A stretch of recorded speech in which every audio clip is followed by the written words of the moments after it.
A dominant second half carries the Pacers past the Phoenix Suns. Tyrese Haliburton was great again. The Pacers style is settling in. They're back to 500, and we have so much to discuss on this weekend Locked On Pacers podcast.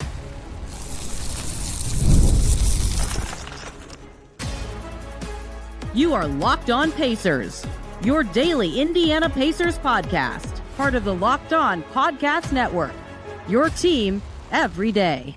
What up, y'all? Happy Saturday, and welcome into another edition of the Locked On Pacers podcast, where we, of course, talk about the Indiana Pacers. As always, my name's Tony East. I cover the team for Forbes, and today, lots to discuss. Pacers are 500 again at 18-18. They beat the Phoenix Suns. Their style for the new year is really working. Tyrese Haliburton was great again. I have a lot I want to break down from this game because these consecutive last two games from the Pacers, they've looked really sharp against decent teams. And it was a really great Saturday for the Indiana Pacers, who, believe it or not, were playing their first Saturday game of the season in Game 36. The Pacers won. That's good for them, obviously. But also elsewhere, the Bucks lost to the Blazers at home. The Hawks lost to the Clippers in LA. And the Heat got boat raced by the Utah Jazz in Miami. Had the Pacers beat the Bucks, they'd be fifth in the East right now, which is crazy to say. As it stands, Pacers tied for seventh, half a game out of fifth. And the Magic are stumbling a bit with all their injuries. If the Pacers keep playing like this is what the East has set up for them. But they have to keep doing it. And what do I mean by playing like this? Well, playing like they just did against the Phoenix Suns. Pacers smoked the Suns. Dominant second half, 126-108 the final score. Suns get 2 pointless points at the end of the game after it was already settled. Dominant second half of the Pacers. Game was actually tied at halftime at 56, and then the Pacers ran away. And I actually wondered if that would be how this game went at halftime. And let me tell you why. I actually tweeted this, or maybe Blue Sky posted. I can't remember. One of the two. So here's what was going on in the first half of this game that made me wonder if the Pacers were going to win big. Is the Pacers were playing exactly how they wanted to play. And what I mean by that is they generated 22 threes, but they only made 6 of them. They took 53 total shots. They only had 3 turnovers. They had 8 offensive rebounds. Siakam, Turner, and Haliburton all had a balanced, 8, 9, and 9 shots, right? The right guys were shooting. They were taking care of the ball. They were hitting the offensive glass. They just couldn't make anything. And if you watch the game, it didn't feel like they were struggling to get the shots they wanted, right? They were just whirring around and playing connected. They just couldn't finish plays. The Suns had over twice as many turnovers, way fewer offensive rebounds, but they were 6 for 13 from 3 and shooting 53.5%. At halftime, the Suns were shooting 14% better from the field. And so I thought, if the Pacers keep playing this way, to me, it's more likely that they are just going to start making these good shots than that the Suns will suddenly change their style in a way that takes away these Pacers' advantages. Lo and behold, that's exactly what happened. The Pacers' style dominated the second half when their shots finally went in the basket. And in the second half, the shooting really balanced out. The Pacers shot much better than the Suns. Honestly, they balanced out a little too much. They kept the turnovers down. They dominated the offensive glass, and they destroyed them 70-52 in the second half. And for the game, here are the numbers that stand out and why. For the game, the Pacers had 6 turnovers. Only player with multiple was Andrew Nembhard with 2, and he was perfect from the field and had 7 assists. I think you can live with 2 turnovers. A couple other guys had 1. The Suns had 11 turnovers. That's actually pretty good, but that's 5 more than the Pacers. The Suns had 5 offensive rebounds. Bradley Beal had 2. Nobody else had more than 1. The Pacers had 13 offensive rebounds. 3 for Obi Toppin, 3 for Thomas Bryant, 2 for Myles Turner. Front court, doing their job on the glass, right? So that's plus 8 offensive rebounds, and plus 5 turnovers to the Pacers. So plus 12 in that possession battle. Plus they had 2 more fouls. So give a little free throw take give there. And the Pacers took 18 more shots than the Suns in this game. That's unbelievable. And that includes taking the exact same number of free throws. The Pacers dominated the possession game. And this is the second game in a row they've played this way. It's very intentional that they want this to work for them. Against the Heat, as I well documented after that game, Pacers plus 8 in offensive rebounds that game, plus 8 in turnovers. They took 21 more shots in the Heat. In 2025, the Pacers have played 2 games. They've taken 39 more shots than their opponents. That's insane. That gives you so much margin for error, but they're actually playing well. They don't need the margin for error. They're making enough shots to win anyway. They made 42.5% of their threes and 53% of their shots against the Heat and 37.5% of their threes and 48% of their shots against the Suns.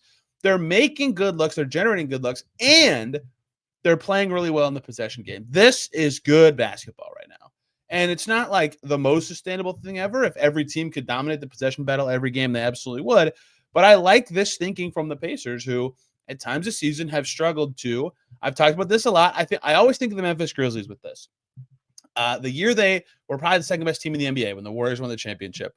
The Grizzlies dominated the possession battle that year. They were awesome on the glass with Steven Adams. They had forwards who could really hit the glass. They were really good at forcing turnovers. They had more chances every game. And so while they weren't the most efficient team every trip, they said, screw the points per possession thing. And I don't mean that to say they didn't care about efficiency. I mean, when people think about efficiency, they always think about true shooting percentage in one shot. And that's true, that matters.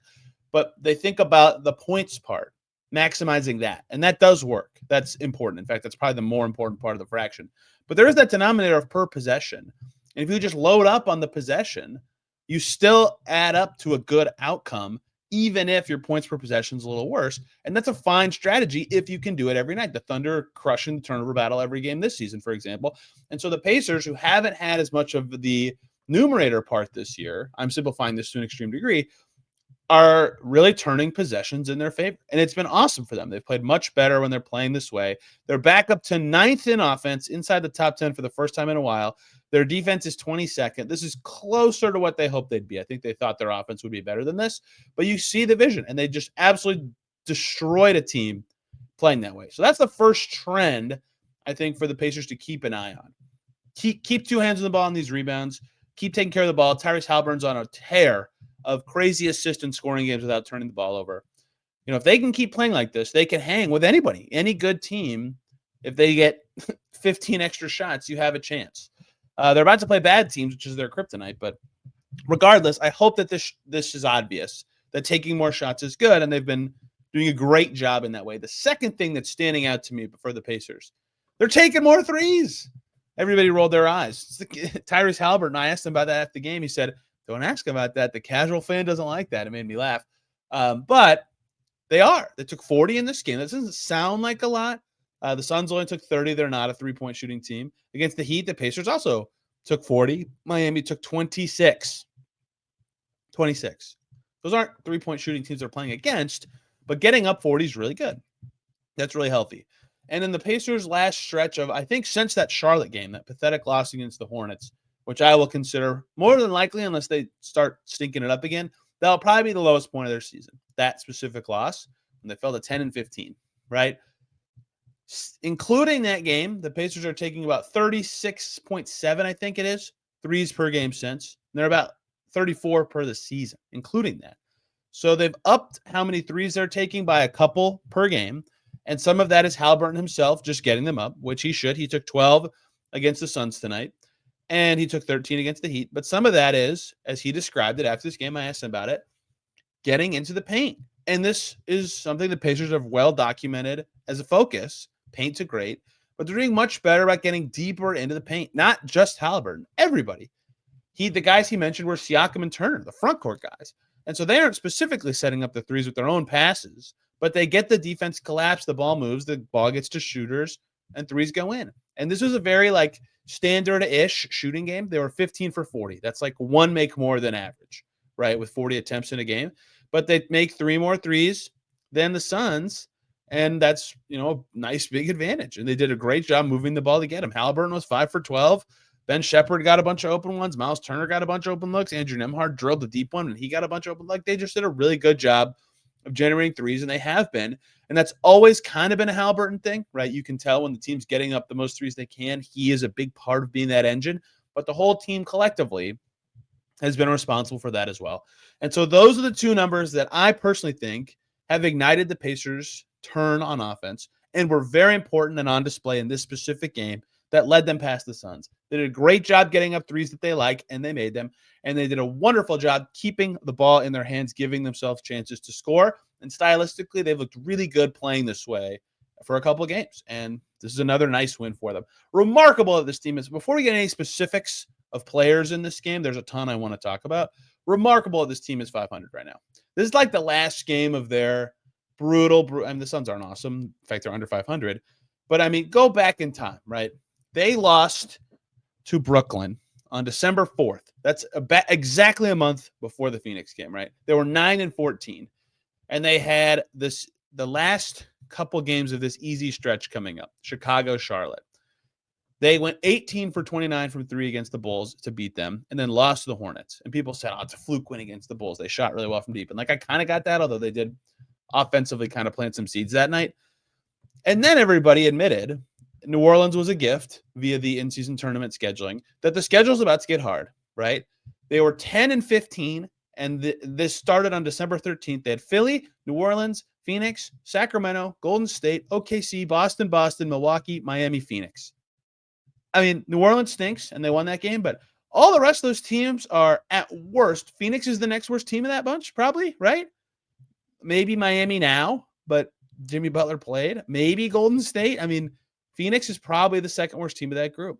Philly's been playing great before people rushed to them. They lost their last two, but before that, I think they had won 10-13. So since that Charlotte loss, I said it. I can't use myself as the argument that the Pacers could have been worse than this, but I'll repeat what I said. I said it's possible this team is 10 games under 500 by the end of the month when they were 10-15.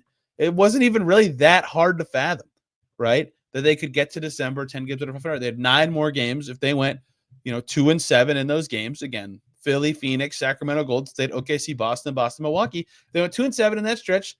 They would have been 12-22 at the end of December. Nope.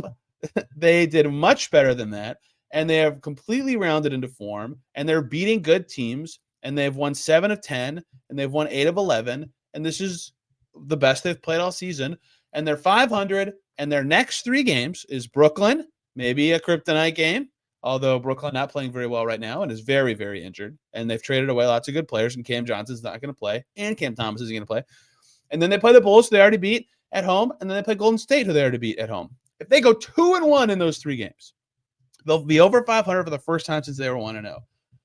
I mean, they're so close to getting over humps and showing who they are. And consistency's been their biggest problem. I wrote about that last month. But they're finally showing some teeth and some oomph and some consistency and a style that works for what their team has been and a rotation that makes sense. And they're healthy and their stars look like stars. And they have the best player in a lot of these games. They can keep doing this. I'm not saying they will. But their only 3 losses since that Charlotte loss are OKC and Boston, back-to-back. That's fine. The Thunder have won 1 billion games in a row, and the Celtics are the reigning champs. And a Bucks game that took 26.5 from Giannis. And they honestly probably should have won that game. 29 points in the final 18 minutes. They're playing really well, these Pacers are. If they can keep this up, it's remarkable that they're 500, I think, given what their schedule they just survived was. They deserve a ton of credit for doing that. They have not cleaned up against the bad teams, which is their next step. This week is a chance for them to do that, get their record right. I mean, if they win all 3 of these next 3, which they totally can do before they play Cleveland twice, they could get to 5th in the East. That's totally reasonable, right? It's very important they clean up this week. It's very important they keep playing this way, but they have something going right now with this possession focus, with their improved 3-point shooting. And it helps that guys are playing better and shots are going in. Of course, the team's going to look better when that stuff's happening, but they're creating the good shots. It's not like fluky shooting. It's not like they're a bad shot-generating team that's making shots. They're a good shot-generating team that's making shots. They're defending a little better. They're rebounding much better. Things are working for the Pacers, and things really worked in this game against the Phoenix Suns. I talked about the how. I didn't talk about the who.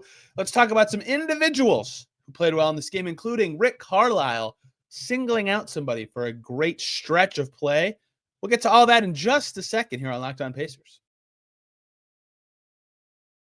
Before we get to any of that, though, we need to talk about the great folks over at FanDuel. The NFL playoffs are almost here. This episode comes out the last day of the regular season, but it's not too late to get in on the regular season NFL action with FanDuel, America's #1 sportsbook, because right now, new customers on FanDuel can finish the season strong with $250 in bonus bets if your first $5 bet wins.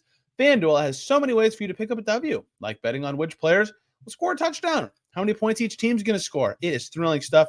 They have their first touchdown scorers bet, all the parlays that you love, over-under, spreads, everything that you like. FanDuel has it and so much more. Just visit FanDuel.com to join today. That is FanDuel.com for your chance at $250 in bonus bets. Make every moment more with FanDuel, an official sportsbook partner of the NFL.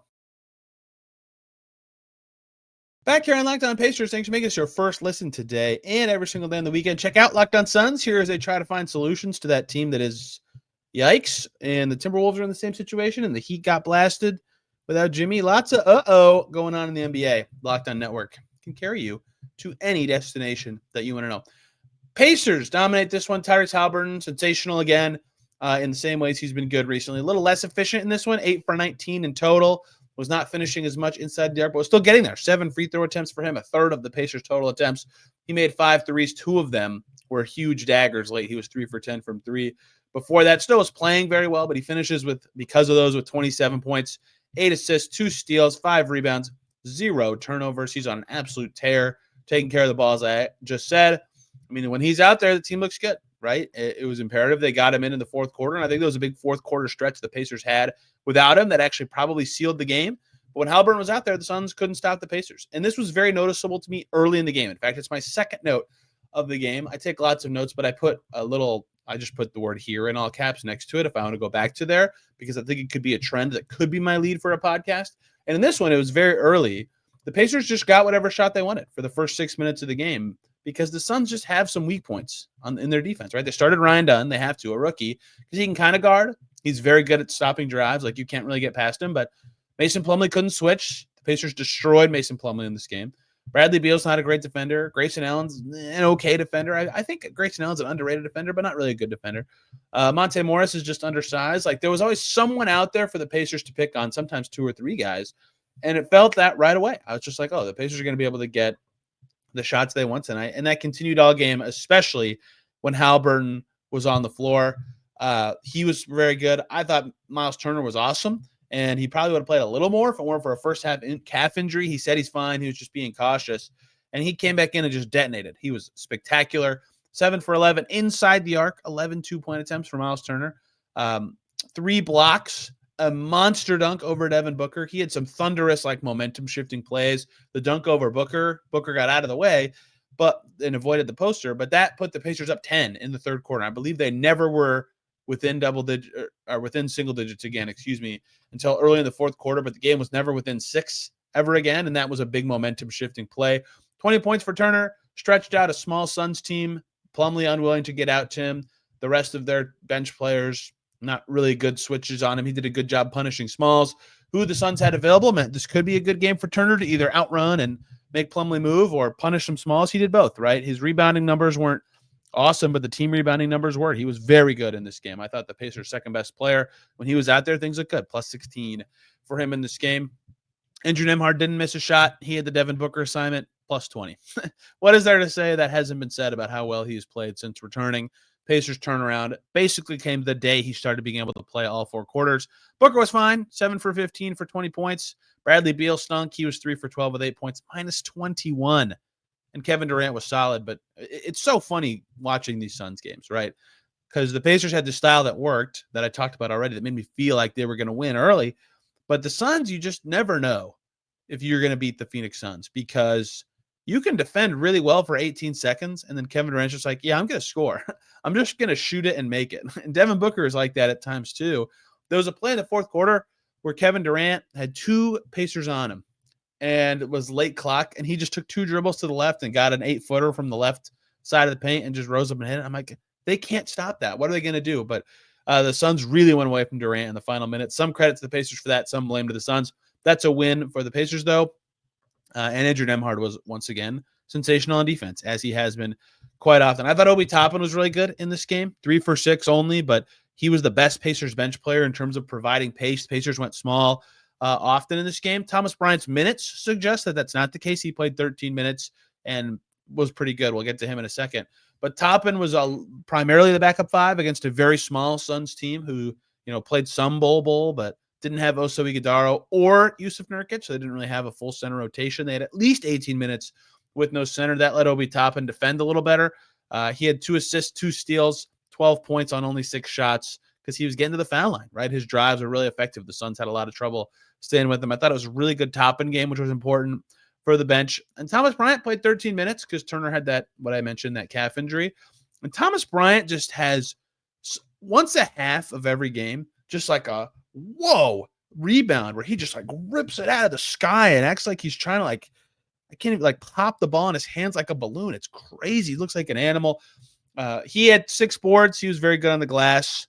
I think they only played him. I don't know if they would have played it all if Turner didn't get hurt, but they ended up playing a lot because he was pretty good. 3 assists, hit a big 3, 6 boards. He's been playing well for this Pacers team, even when the shots aren't falling like today when he was 2 for 6. And he's a beast on the bench in a good way. Fits in very well personality-wise. Siakam, the metronome, 15, 9, and 4, plus 18. I mean, what more can you say? He did very well in the Kevin Durant matchup this season. The first game, obviously, being one of his best of the year. And this one, again, doing a good job. That's a very tough defensive assignment. And then there's Ben Mathurin. I'm not getting to him last game. I don't think he played well. In fact, the opposite. I think he played quite well. Plus 23, team high. 34.5 minutes, team high. Ben Mathurin he's blending in. And that is good.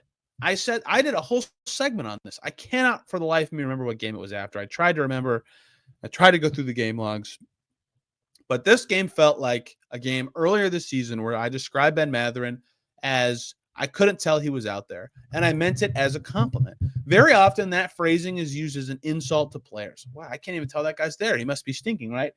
Ben Mathurin, the way he plays is so loud in a good way, right? He can do stuff that no one can do. Beat guys off the dribble, really crafty finishes, important score in the late clock, like all this stuff that's just feels like really monumental plays when they happen, right? He's very good at that stuff, and he should do that stuff. But that kind of that means every game you feel it a lot. And there's very few games where you don't feel that with Mathurin. Tonight, Ben Mathurin just very calmly went up and down the floor, defended Bradley Beal or Devin Booker, made half his shots, got 10 rebounds. 10 rebounds for Ben Mathurin. 4 assists for Ben Mathurin. 13 points on 10 shots, 10 and 4, no turnovers. He was awesome. And I mean this in a very good way. You didn't really know he was there because he was fitting in that well. He was defending so well and moving the ball that he felt like a part of the whole of the Pacers in this game. And had Haliburton not hit 2 threes late, this would have been a very classic, look at this. The Pacers had a balanced night and they beat a team. And Mathurin was just a huge part of that. And if you've been listening to this podcast a lot recently, one, thank you. I met a listener named Ben at this game. Nice to meet you, Ben. What I keep saying about Mathurin, I think the first time I mentioned this of late was the Philly game. He defended Paul George that night and did a great job. And he had 4 assists in that game and 7 boards. He didn't shoot well. And he hasn't shot well of late. In fact, since that Philly game that I'm bringing up, he is at 43.8% from the field, 31% from deep. Clearly off as a finisher. And he's a negative assist to turnover in that span. But yet, he just looks better to me because of the constant discussion with him and its fit in the Pacers system, right? It's blending the Pacers with Mathurin and blending Mathurin with the Pacers. And what they need him to do is rebound, which he's done a fantastic job at. His lowest, he had 2 rebounds in Phoenix. Besides that, his lowest rebound game since the ugly Charlotte loss is 5. He's been a beast on the glass for a guard. He can score in ways nobody else can. He's moving the ball much better. 4 assists against Philly, 4 assists against Sacramento, 3 against OKC, the 4 tonight. These aren't monumental numbers, especially for a guard. These are good numbers for Ben Mathurin. And he's taking catch-and-shoot threes in rhythm, no hesitation, stuff that I think is a little unnatural to him, but is great that he can do it. He started to make them recently, right? I know his numbers don't look as good. I understand that. When that guy looks his absolute best and he can score 38 against the Knicks, you go, my gosh, he's unstoppable. But this is the progression that once he gets all this stuff down and it becomes more instinctual, then he'll be able to use his own skills building off of that. Rick Carlisle's absolutely right to praise Ben Mathurin for the way he's playing right now. And he is doing stuff that is going to make him look great and make him a great fit with this team. And again, why I've been advocating that I think Nesmith will eventually probably start again for the Pacers this year, but I think Mathurin should. I think he's earned it by playing this way for a good while now. And they keep playing him a ton of minutes because they need him to. He's been a great wing for them when he's blending like this. Lots of great plus-minus games in this stretch. He's just playing very well. And I think that I'm glad Rick Carlisle is singling that out in a good way. And once again, Ben Mathurin was great in this game. And once again, the Pacers are winners, 18-18. They play Brooklyn Monday night. I'll have all the coverage right here on this podcast, but we do weekdays. So tomorrow, we'll see. I have a couple things I want to talk about already. Hopefully I can find a guest. Everybody be safe in the snow.